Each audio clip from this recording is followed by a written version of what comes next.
Blin Ndiaye ak ñoo ñëpp wante c'est vrai Blin Ndiaye xam naa ni nag fii mu nekk kontaanul dara parce que équipe am Jaraaf tout à l'heure sànq rek la que équipe bu CNEPS Excellence gagné alors qu'il y avait beaucoup d'espoir alors bon nag nouvelle bi moo di loolu Jaraaf match bi nga xam ne moo doon bu mujj bi dañu ko mujj gagné daf ko perte 1-0 digganteem ak équipe bi nga xam ne moo di CNEPS Excellence bu Thiès alors yaakaar naa ni Cheikh Tidiane bi tey sunu coach le consultant Cheikh Tidiane bi tey maa ngi lay nuyu. mais maa ngi lay fay bu baax di kontaan jot la di nuyu tous les auditeurs di nuyu le directeur di nuyu sunu technicien du jour Charles Mingou. Alors di nuyu véritablement ñi nga xam ni chaque fois ils sont collés vraiment à RSI. voilà ak ñoomi André Noël Thiandoum ñoomi Ousmane Ba di nuyu itam ñoom Ndiku Fall ak itam ki nga xam ne moo nekk pale di Ousmane Diop ñoom ñëpp ak Alex Ndiaye merci beaucoup si jàppale bi nga xam ni moom ngeen a def alors jërëjëf Assane Gueye Patrick ñu ngi koy nuyu bu baax a baax alors coach Cheikh Tidiane bi tey fii mu nekk nii le Jaraaf a raté l'occasion ba Jaraaf raté nag parce que dem nañu fale à Thiès ñu gagné leen 1-0 alors inextemi puisque à la 75e minute si le Jaraaf daal di encaissé but boobule ba tax na but bi fii mu nekk nii ça va encore redistribuer les cartes ndax fii mu nekk nii Génération Foot daal dina conserver place bi et Casa Sport topp ka AS Pikine itam topp ka mais justement cette défaite du Jaraaf coach bi tey défaite boobu am na loo xam ne yàq na ko ci progression vert et blanc yi. mooy yàq na ko bu baax sax parce que au virage amoon nañ possibilité génn comme leader ou au moins bokk ci podium bi c'était une possibilité mais c'était difficile aussi parce que boo xoolee CNEPS alors relégable la woon avant le match. Donc ñoom tam il fallait chez eux ñu jéem a gagner ce match-là parce que ñu ngi souffrir depuis le début du championnat. Loolu moo taxoon match bi compliqué mais neewoon naa ni quand même lu mu compliqué Jaraaf xam na enjeu bi ci nekk. Donc au pire des cas au moins war na fa mën a jëlee un point. Mais c'est ça le football toujours ñu wax ko. Donc xam naa ni metti na lool ci ñoom c'est très difficile donc daf leen di scotché à la 5e place toujours. Donc te amoon nañu possibilité au moins nekk ci podium bi. balaa ñuy def retour bi parce que c'est très important nga classé wu à la fin de l'année. waaw parce que affaire boobu moom yaakaar naa ni si classement bi yëf yi dana dal di indi un peu ay jaxase yoo xam ni parce que itam li tax sax match bi ñëpp amoon si yaakaar surtout nag du côté de la Médina parce que ñoom dañu ni bon c'est vrai que xam nga nag itam gisuma match bi mais xeeb équipe itam baaxul parce que CNEPS xam nga ñu ngi nekkoon position de relégable la ñu ne waaw doxul position l'aller vraiment doxagul. Exactement position de relégable ba tax na ñu bare nag dañu si amoon yaakaar parce que nit ñi dañu comme Jaraaf waaw mu ngi nekk dans une montée vertigineuse surtout boo xoolee joueur bu mel nag Bouli Junior Sambou nekk nag koo xam ni kii vraiment tout sur son passage daf koy dal di ravager alors foofu moo tax nit ñi amoon mais c'était amoon yaakaar mais c'était sans compter ak une équipe de CNEPS boo xam ne bi il fallait que mu arrêté. Voilà, oui. D'ailleurs, victoire bi c'est une victoire importante et précieuse parce que oui, très importante. léegi Mbour Petite Côte mooy dem moom Ndiambour effectivement aux deux dernières places. C'est important. ñoom ñu yéeg raw douane encore nekk 11e c'est déjà très important. Ça le permettra tranquillement ñu mën a évaluer seen allée.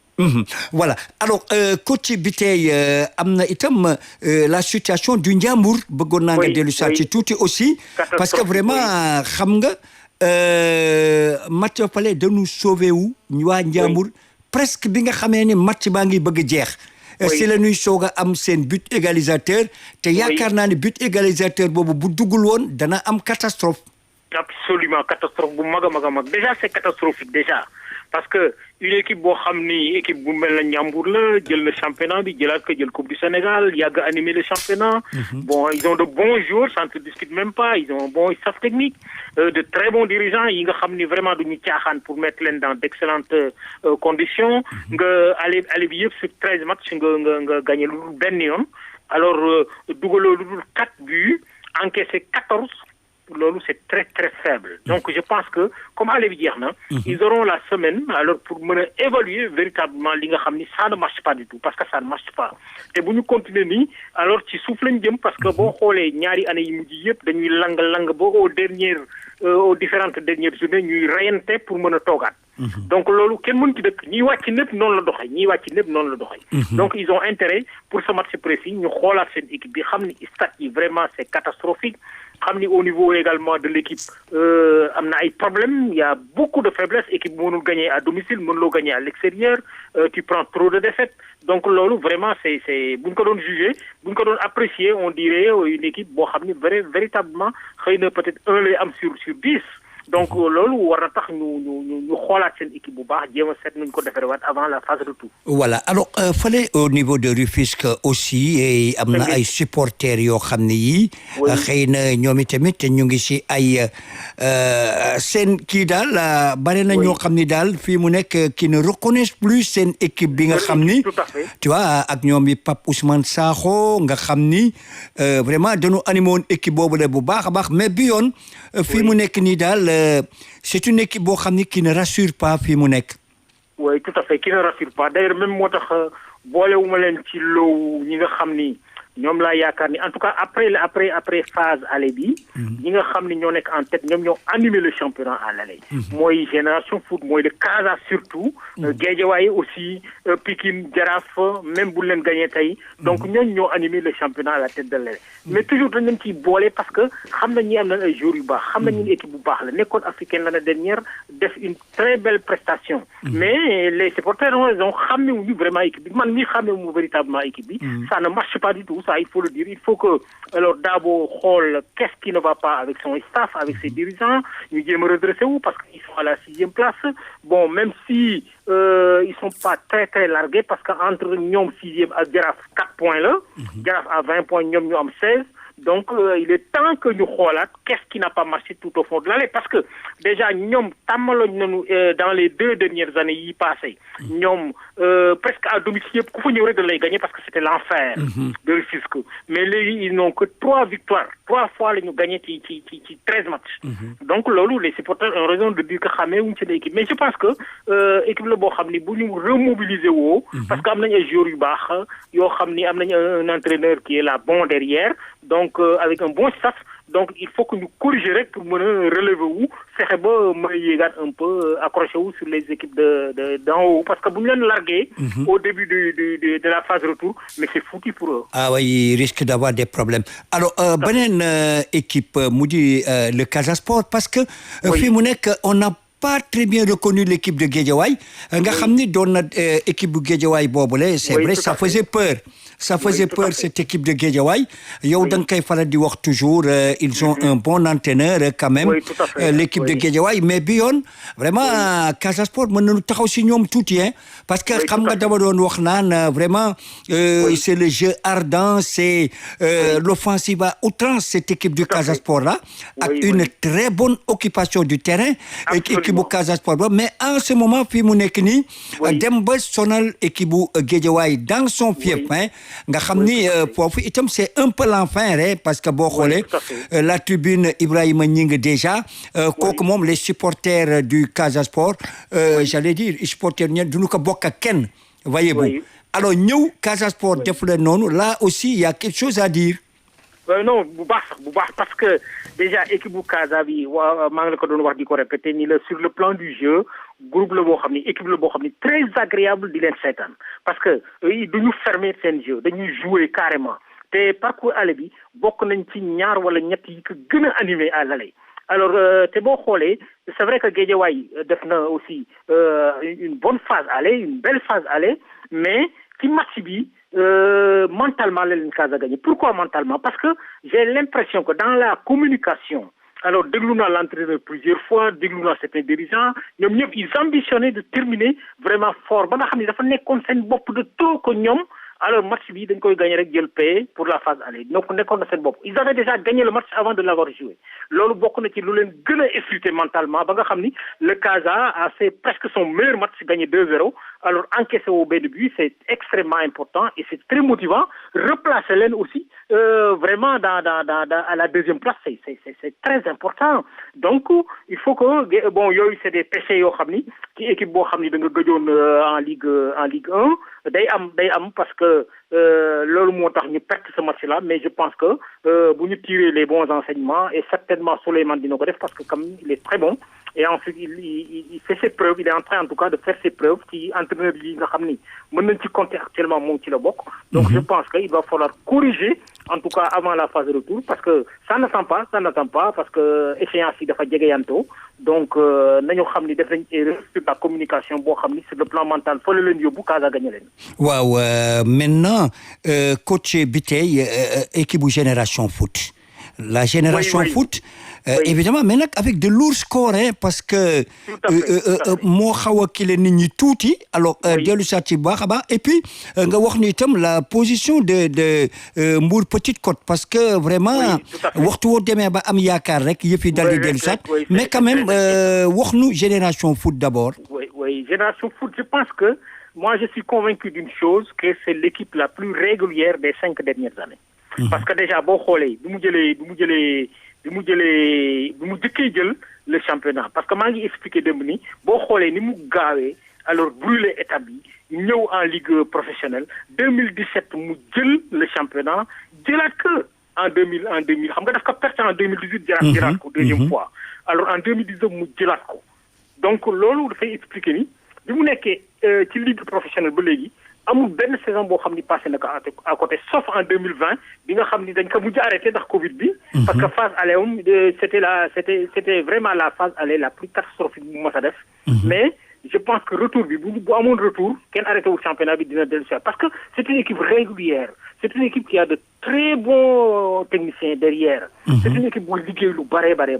donc moo tax ba pare sur le plan des résultats équipe la boo xam ni ñoom tam c'est un peu le Casa ils ne ferment pas ils se réorganisent derrière pour ne pas prendre des buts loolu moo leen may aujourd'hui ñu damer le pion au Casa damer le pion à Guédiawaye et à Pikine pour se retrouver premier à la phase aller c'est extrêmement déterminant et important alors loolu daf leen di permettre ñoom avec lucidité ñu xool le match parce que ku xam Abdoulaye Sarr ku xam ñi ko wër Salam c'est ça très bien Salam Serigne Saliou donc plus les autres qui et de bons gardiens entraîneur Gaspard Gomis. Tout à fait un très bon gardien d'ailleurs qui a fait ses preuves en équipe nationale à l'ASFA partout alors nekk ci encadrement bi c'est-à-dire que vraiment il y a de la qualité là-bas en tout cas vu les profils ñu xam nu ñuy encadrer ba pare les moyens quand même il y a un minimum parce que am nañ seen infrastructure bopp dem ñu fenn lieu du terrain donc je pense que aujourd'hui régularité bi ma nga fa il gagne régulièrement il se bat pour ambitionner toujours d'aller en Afrique boo dégloo seen président également c'est un jeune président mais qui est très ambitieux xam lu mu bëgg xam fu mu jëm donc yooyu yëpp boo ko boolee dafay vraiment indi engagement boo xam ne aujourd'hui moo nekk ci Génération Foot dire donc que véritablement mérite suñu place bi ñu nekk parce que équipe boo xam ni rapidement en 2017 jël nga premier jël championnat bi 2019 nga jëlaat ko resté ko en 2020 parce que Covid bi la 2021 nga ñàkk ko 2022 ngay xeexaat pour jël ko franchement c'est l'équipe la plus régulière. Voilà l'équipe la plus régulière alors que dire maintenant Union Sportive de Gorée Cheikh Tidiane bi tey un peu déçu si les supporters insulaires hein. Oui tout à fait parce que boo xoolee performance yi parce que sorewul bu mu jëlee moom ligue professionnelle bi moom bokk na ci équipe yi jël ligue professionnelle bi en 2016 on est en 2022 c'est pas loin donc mu passé ci quelques années yoo xam ni 2 ou 3 années yoo xam ni yi passé c'était vraiment la catastrophe mais comparé maintenant à cette année quand même ça va mieux parce que daaw ak daaw jéeg presque flirté nañu avec la descente wàcc nañ ci 2 fois aussi donc je pense que il faut que ñoom tam ñu xoolaat encore seen phase de retour parce que am na ci ay régularité bi moo manqué parce que boo xoolee bi ñuy perte ñu leen di dóor Pikine di leen dóor je crois 3-0 ou 4-0 donc loolu aussi dafay nekk loo xam ne dafay gàllankoor équipe il faut mu am régularité pour nekk une bonne équipe parce que booy fexe ba équilibré je pense que depuis que l'entraîneur aussi est venu alors on a vu quand même son empreinte loxo bi mi ngi teg bu baax mais au vu des résultats c'est quand même une déception par rapport ak Jaraaf par rapport ak Pikine équipe traditionnelle yi par rapport ak Casa donc je pense que quand même il y a une petite déception mais jàpp naa ni ils sont sur la bonne voie pour se redresser comparé aux deux dernières années. Voilà, dernières années alors léegi. Mbour Petite Côte yaa ngi ko doon wax. oui Mbour Petite Côte justement. Oui, une équipe qui n'est pas régulière. C'est inquiétant aussi ça il faut le dire parce que déjà équipe la boo xam ni comme ni nga ko waxee noonu moo am fi nga koy yaakaaree ni alors dina war a dox et pourtant ils ont un grand président. Donc un dirigeant d'envergure sax mën nañu ko wax ah. Voilà c'est ça mais defe naa casting bi. dafa des parce que quand tu as un entraîneur voilà dafa des. Quand tu es un entraîneur qui a des difficultés pour mën a faire passer parce que le message est important dans l'apprentissage.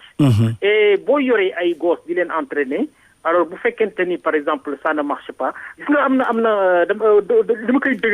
dëgëral mooy. Il y a une fois alors may def benn séance d'apprentissage benn situation di ko expliquer personne ne comprenait parce que c'était une situation tactique. Alors mais après je me suis rendu compte que non tubaab laa doon lakk xaaral ma lakk wolof gis nga bi ma lakkee wolof mais facilement ils ont compris. Ah oui. Facilement oui parce que xam nga avec la langue maternelle ça véhicule l'affectivité. Compréhension bi si lay gën a gaaw. Loolu yow xam nga ko peut-être auditeurs yi ñoo tax may expliquer loolu. Donc loolu problème mu Mbour Petite Côte la. Donc ba pare aussi ils ont maintenant beaucoup de départs des fois. da ngay préparer sa équipe année prochaine équipe bi changé waat. Yooyu aussi bokk na si lu leen gàllankoor parce que tey fii ñu taxaw nii bu ñu arrêté woon championnat bi ñoom ñooy wàcc. dañuy wàcc et ça va pas du tout parce que sur le plan des buts bokk na ci mauvaise défense yi du dugal but yu bare. Alors loolu aussi dafa xaw a doy waar. C'est vrai que ñoom ils manquent de leader d'attaque hein. Tout à fait. Ba pare en défense dans son organisation mooy la plus mauvaise défense moo gën a bon la sax Ndiambour. Parce que ñoom ils ont encaissé 16 buts pendant que le Ndiambour a encaissé 14. Au niveau des buts pourtant sax ñoo tane Ndiambour. Parce que ils ont marqué 7 buts mais c'est insuffisant sur 13 matchs. Donc je pense que am na ay aspects mooy départ yenn jours yi dem. C'est vrai que chaque fois am na benn remarque bi ma ci def aussi mooy que chaque fois il y a un renouvellement d'effectifs. Et loolu aussi dafay tax équipe bi du stabiliser wu équipe il faut que nga fexe non téye jours yi c'est vrai que par moment quand il y a des intérêts bon doo leen mën a téye loolu nag c'est un problème aussi à Mbour Petite Côte bi nga xam ni buñ ci gaawul jóg ci rek mën na leen wàcce. Voilà alors et la Linguère Dakar Sacré-Cœur Linguère itam 0-0. Oui tout à fait c'est deux équipes yoo xam ni alors. Surtout pour Dakar Sacré-Cœur je suis resté à ma fin parce que c'est une équipe que je voyais progresser alors di def du beau football alors di positionner quelquefois équipe yi gën a mag ñoom moom la ñu gën a ragal parce que ku ci tase moom rek da ngay am problème sax pour gagner ko muy Génération Foot les académiciens muy Pikine muy Jaraaf ku ci tase ñu am problème mais ça allait mieux que ce qu'ils sont en train de faire cette année donc te loolu boo ci équipe boo xam ni am nga sa académie am nga say terrain c'est disponible mën nga def temps bu doy pour entraîner je pense que il faut revaloriser encore l'encadrement comme Génération Foot l'a fait il faut le renforcer wut des gens de qualité xeebuma ña fa nekk mais ñu yokk ko encore je pense que ce serait très important dina leen gën a jox doole alors ba nga xam ni travail bi dina gën a yomb ensuite ñu corriger waat ba nga xam ni liñ doon wane dañ ko gis foofu la Linguère c'est vrai dellu woon nañu première division ñoom tam c'est le même problème dañuy jaay ay peut-être bokk na ci li leen di gàllankoor joueurs yi nga xam ni souvent ñooy gën a baax ñoom ñooy dem chaque année pour les remplacer da ngay obligé puiser ci juniors yi il y a toujours quand même foo mën a jëlee ay gosses mais le temps ñuy familiariser wu avec la ligue professionnelle la première division c'était des juniors c'était des cadets qui montent d'autres joueurs yooyu recrutés pour mu am machine bi alchimie bi dafay xaw a jafe loolu aussi bokk na ci leen gàllankoor mais je pense que cette année war nañu mën a def parce que teel nañu commencé entraînement ils ont un bon entraîneur un très bon entraîneur qui a été international qui est en train de faire ses pas muy Majib Diagne voilà c'est ça donc je pense que bu ñu corriger wu par rapport et puis ils ont la chance d'avoir un président entraîneur c'est important voilà Amara bi nga xam ne dina leen mën pousse bu baax a baax te je sais que moom il est même plus entraîneur que président donc dana leen jàppale bu baax a baax. Alors je crois que au retour dinañ changer lu bari. Voilà. Alors Cheikh Tidiane bi tey mu terminer que le dernier mot. Cristiano Ronaldo un net regain de forme et qui va jouer demain waaw moom Cristiano Ronaldo pour la Ligue Europa mais fi mu ne li ñu remarqué peut-être une seconde jeunesse marqué na ñetti but de. Ouais, tout à fait. En tout cas, on est boppam bu baax a baax ci dernier match bi. Parce que la dernière répétition souvent bu doxee rek da ngay dox ci match bi. Moo tax comme il a marqué 4 buts. Demain ils ont un match retour contre l'Atlético, un match difficile aussi parce que aller bi dañuy def 1-1 donc c'est un match boo xam ni ba léegi jeexagul et surtout ak changement règlement bi nga xam ni amatul double avantage yu dugal à l'extérieur yooyu résultat bi am rek mooy compter donc loolu dindi nañ ko donc c'est dire que demain je pense que Ronaldo c'est la bonne occasion alors pour demain mu wane boppam bu baax a baax contre Atlético parce que ce sera un match difficile de Ligue des Champions. Allez, ils ont fait 1-1. Au retour ils reçoivent, ils ont la chance de recevoir. Il faut faire tout et defe naa ni dana wane boppam parce que li mu wane nii motivé na ko parce que il était dans des difficultés ba ñu xawoon ko weddi supporters yi di casse et tout ça. Mais aujourd'hui moral bi ñëwaat na parce que boo dugalee 3 buts dans un match aussi important nga mujj gagner 3-2 te yow yaa gagné match bi tu étais même l'homme du match donc je pense que demain c'est la bonne occasion pour confirmer maintenant ce qu'il a déjà fait en championnat pour le match contre l'Atlético. Voilà, c'était